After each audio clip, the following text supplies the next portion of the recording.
It's my pleasure now to introduce our first panel, Area Studies Then and Now. And our procedure will be, we'll listen to the talks first and then open the floor to discussion, and there'll be a roving mic in case we can't hear each other. So, I start with Professor Richard DeGeorge, who is University Distinguished Professor of Philosophy at KU. He's one of the founding faculty of the original Slavic and Soviet Area Studies program. His main working languages are Russian and French, although he has a whole long arm-length list of other languages. His research and teaching interests include Marxism, Soviet thought, ethics, in particular business ethics, which includes Russian business ethics. Is that a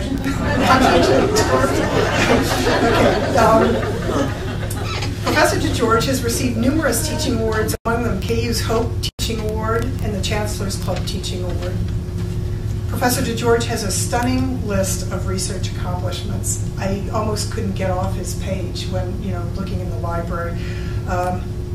It includes 5 books variously on Marxism and religion, Soviet ethics and morality, science and ideology, and the development of dialectical and historical materialism. By the way, one of his books is back there in the book display.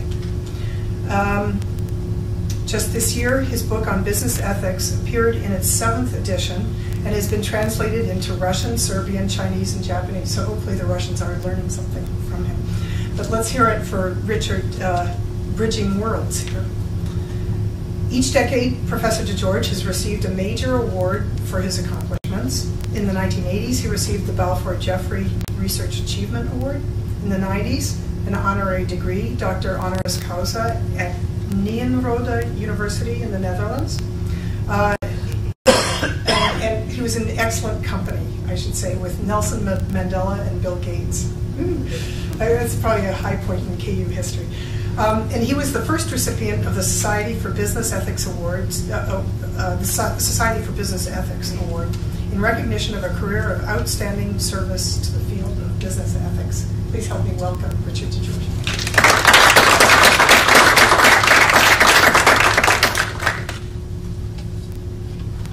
Thanks, Ian.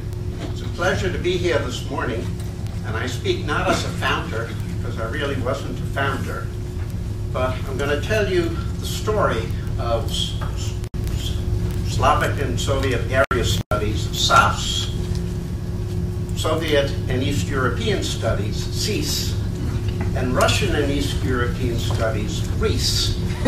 And the story can be told from many perspectives, and the one that I am going to speak from is not of an administrator with an overall broad view of the whole program, but the perspective of someone who was involved with the program from the start, or almost the start, depending on where you consider the start.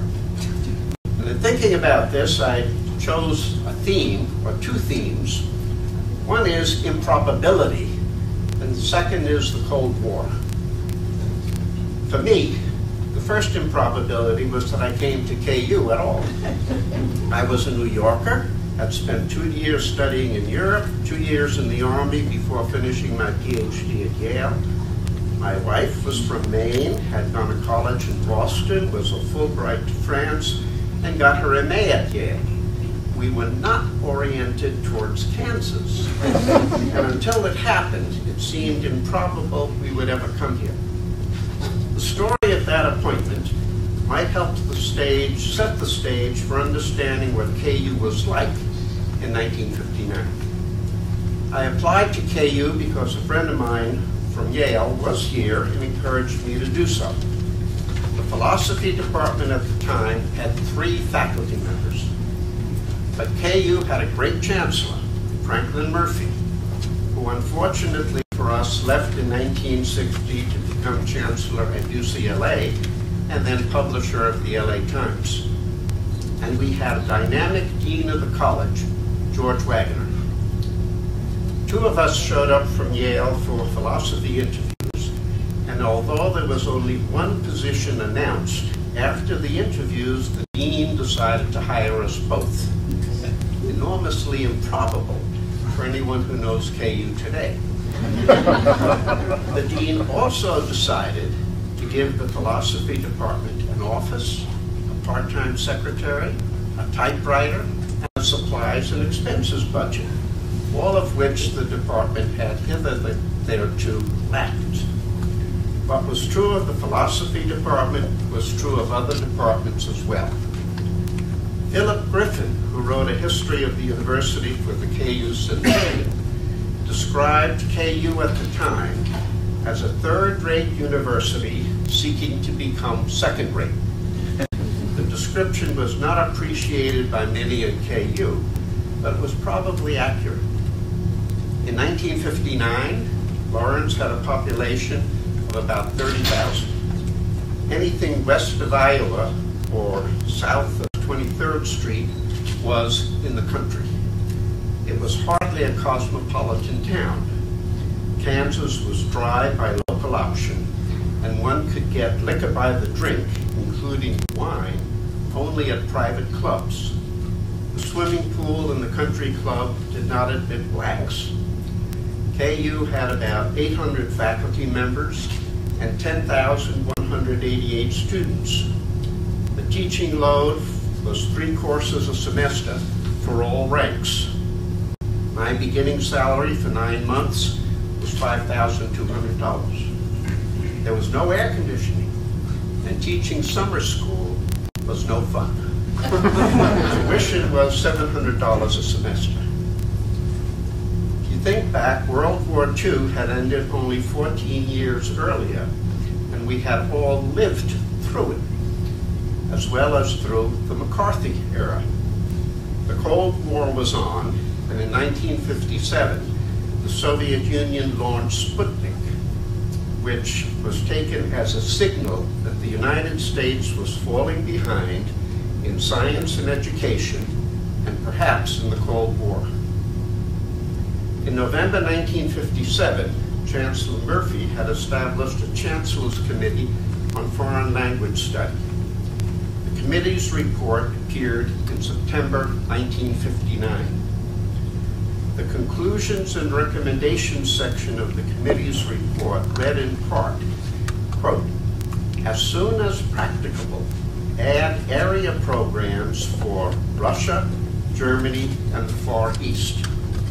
Financial support for these should be sought either from the federal government or from interested private foundations. End of quote. It's noteworthy that Roy Laird, who was an assistant professor at the time and a specialist in Soviet agriculture, was on the committee. The report reflected the fact that in September of 1958, Congress had passed the National Defense Education Act, which included funding for foreign language study and area studies centers. Now, to some, the recommendation that there should be a Russian area program must have sounded like pie in the sky, the height of improbability.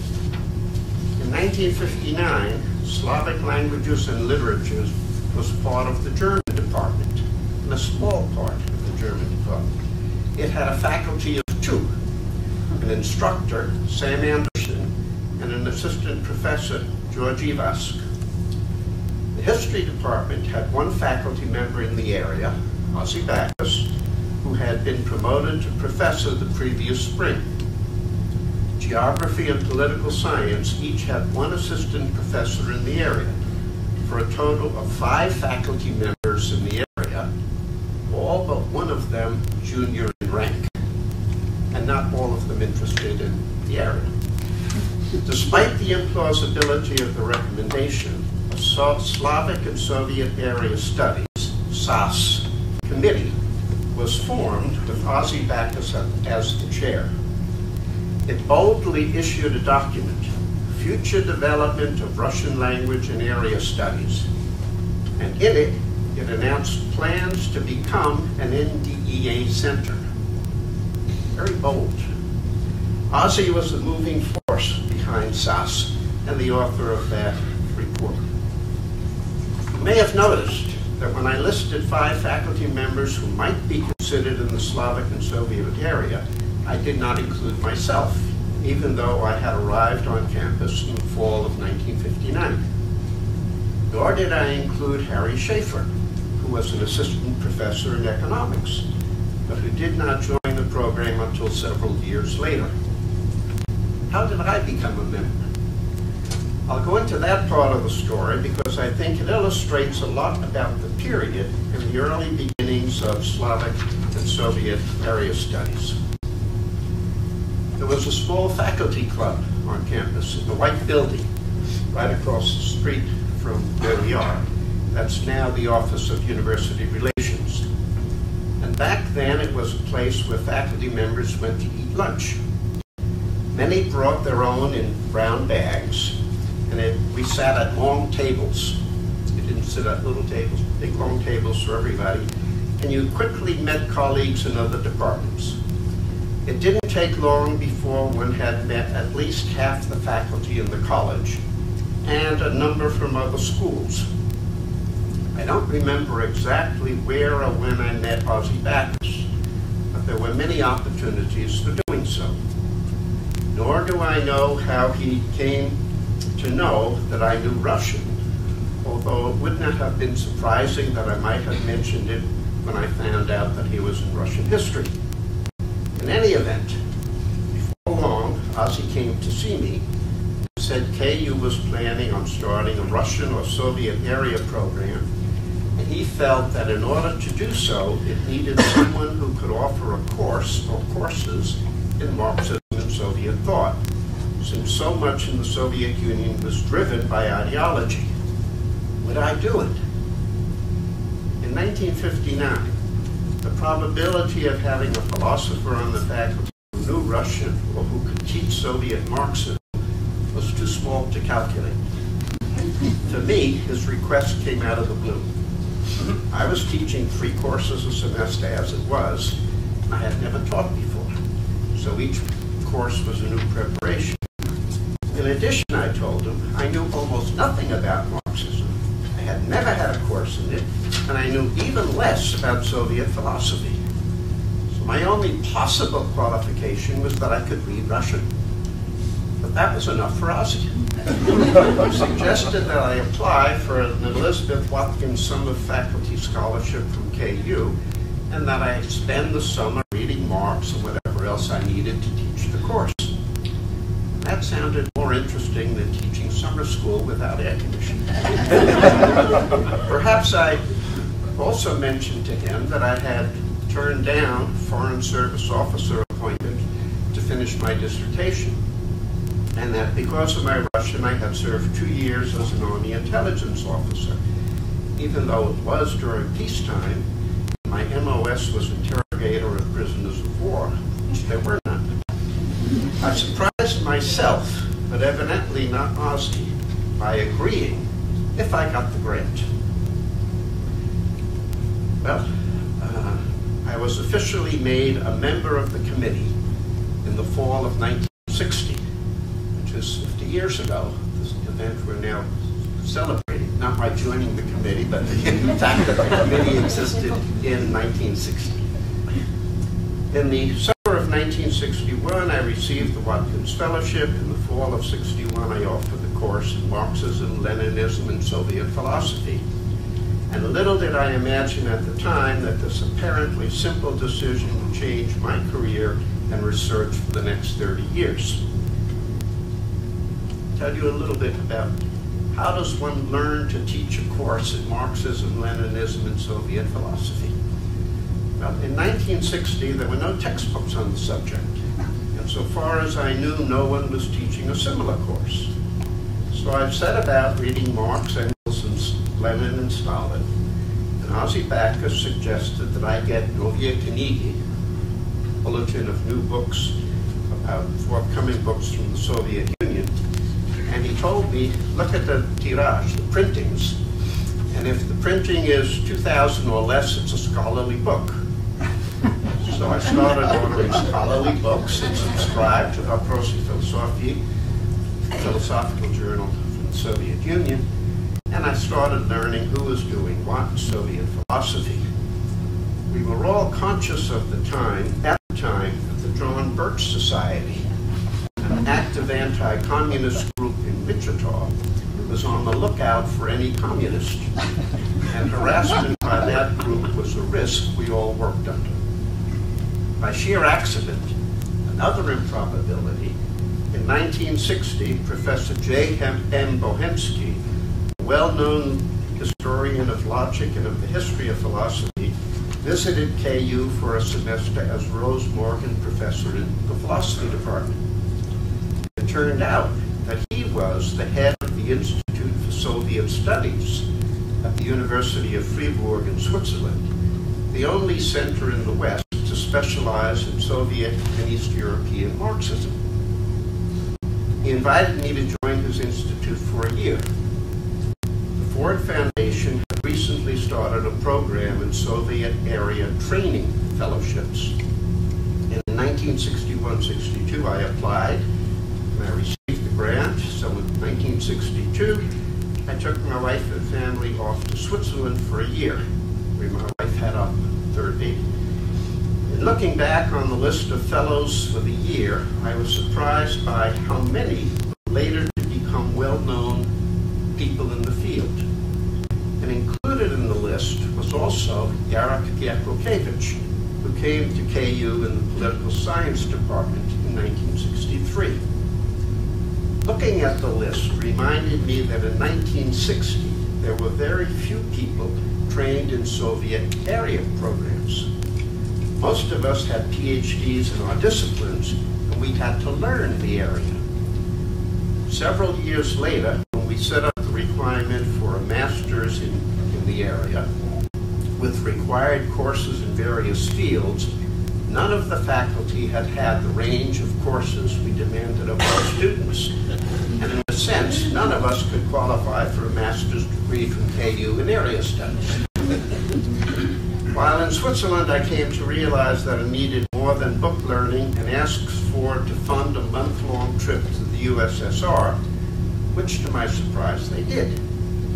I visited Moscow, Leningrad, Odessa, Kiev, and Kharkov, and in each city met with professors of Marxism and Leninism, and it was an eye-opener for me. Before I left, I was still in the Army Reserves with Strategic Intelligence Unit at KU, and I was asked by the U.S. Embassy if I would look out for troop convoys and take down bumper markings. I refused, since I really didn't want to end up in a Soviet jail as a spy. In 1991, I learned that the KGB indeed had a dossier on me and that my activities during that month, as well as during later visits, had been reported on by guides I was assigned and by others. And one guide, a woman graduate student from the Institute of Philosophy in Moscow, almost was expelled from the institute because her reports on me contained nothing detrimental or suspicious. I assume that many other KU faculty members who went to the USSR had comparable KGB dossiers. The SSAS committee achieved what sounds like the miraculous. In 1960, Heinrich Stammler was hired as an associate professor in Slavic languages and literatures. And in 1961, Slavic languages and literatures was separated from the German department to form an independent department on its own with 5 faculty members. In the same year, the SSAS program was officially launched and had a budget and appeared in the catalog with an undergraduate co-major. In 1962, Herron was hired as an associate professor in the history department and became chairman of Slavic and Soviet Area Studies Committee with responsibility for internal affairs. And Ozzy Backus became director of off-campus activities and continued negotiating exchanges with libraries across the USSR and Eastern Europe. Listed faculty members were Anderson, Backus, DeGeorge, Ellison, Noss, Laird, and Stammler. That's what the university considered the core of the faculty for that program. The program was small but developing. Roy Laird ran a conference on Soviet agricultural and peasant affairs at KU. from September 20th, 22nd, 1962. And you saw pictures of that if you were at the dinner last night. And the papers were published as the first volume of the newly established Slavic Soviet Studies, Slavic Studies series. Ozzy Backus established library exchanges, as I already mentioned. The Cold War dominated events and all other international conflicts and activities, from Vietnam to Korea to foreign aid. They were all played out in terms of the overarching conflict between the U.S. and its allies and the USSR and the Communist bloc. That in turn gave special meaning to SSAS. Being part of it was being part of a massive worldwide struggle. One of the reports concerning the start of SSAS raised the question, what can the area program offer faculty to induce them to become affiliated with it? It did not consider the attraction of being part of something that had relevance beyond that which most academic research has.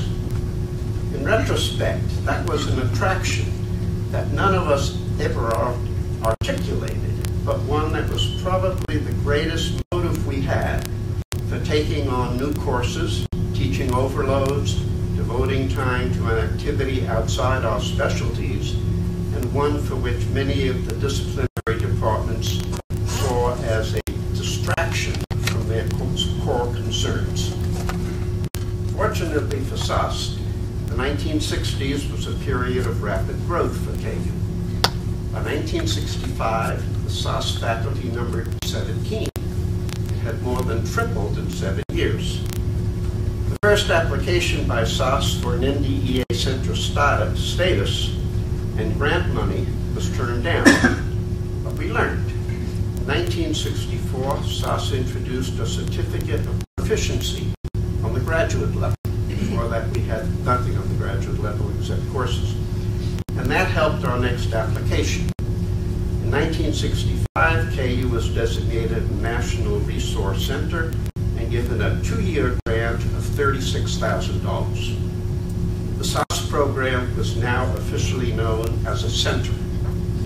Ellison was the first director, with Backus as an associate director.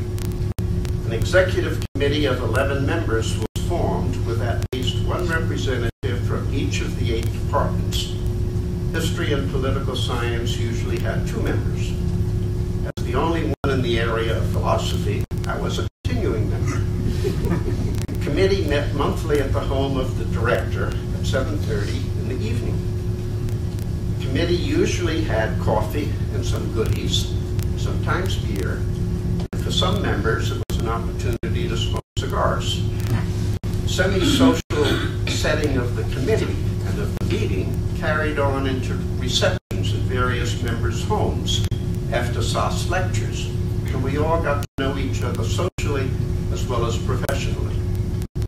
The same year, Slavic started its PhD program.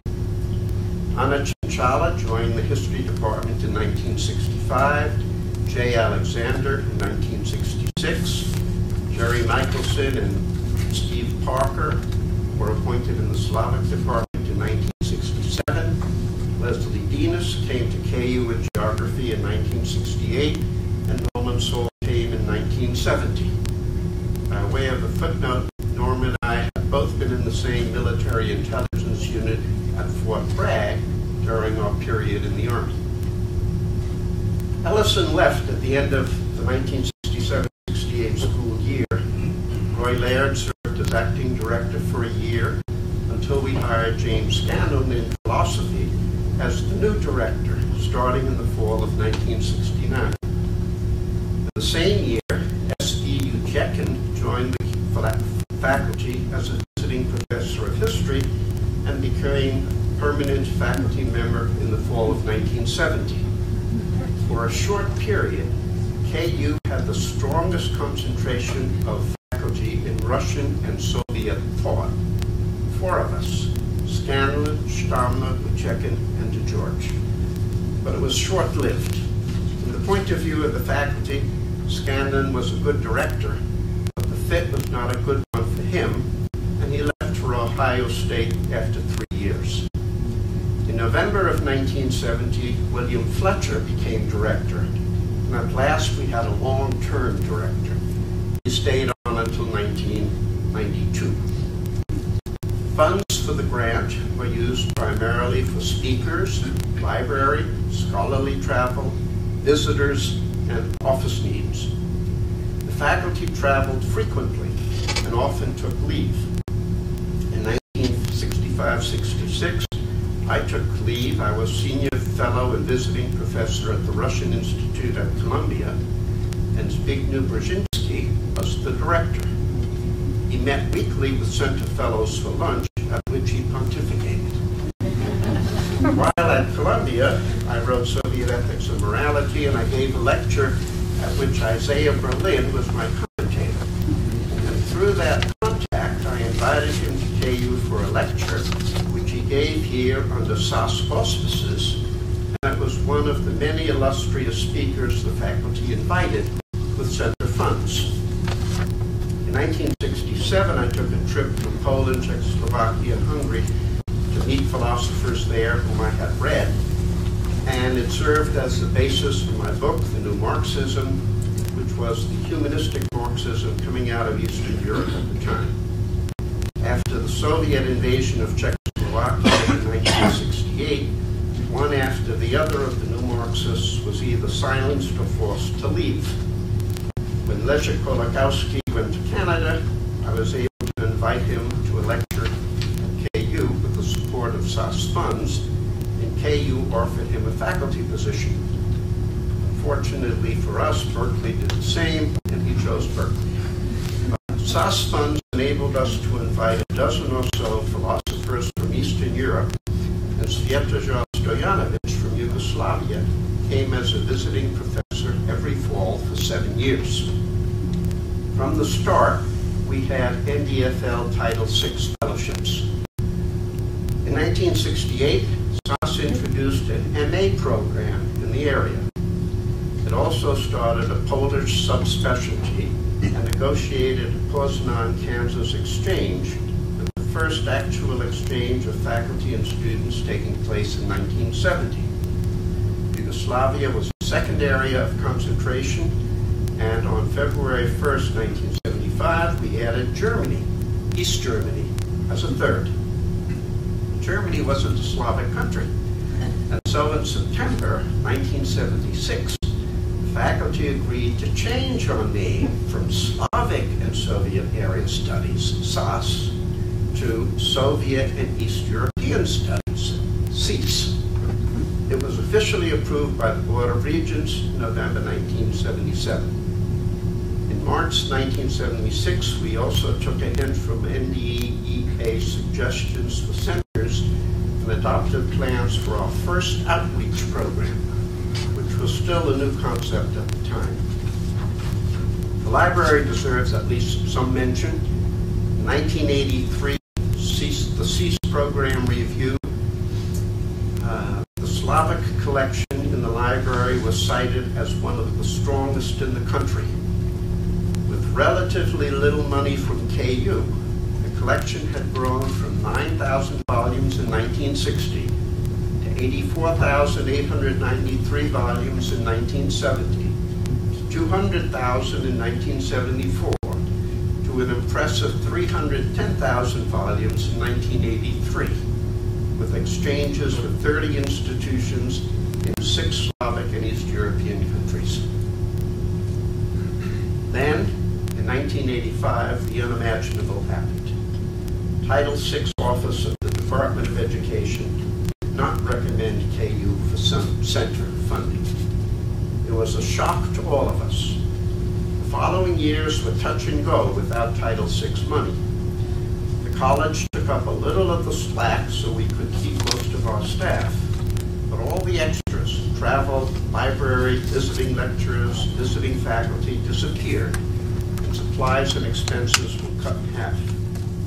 We realized in practice what we had been well aware of, namely the importance of NDEA money for the success of the program. Fortunately, in the next competition, we were successful, and in 1988, we regained our our status as Title VI National Research Center. In 1989, Poland, Hungary, East Germany, Bulgaria, Czechoslovakia, and Romania all threw off their communist governments. No one predicted that in 1991, the Soviet Union collapsed. Another improbability at the time. All of the specialists in Soviet and East European studies were as surprised as anyone else. But it happened.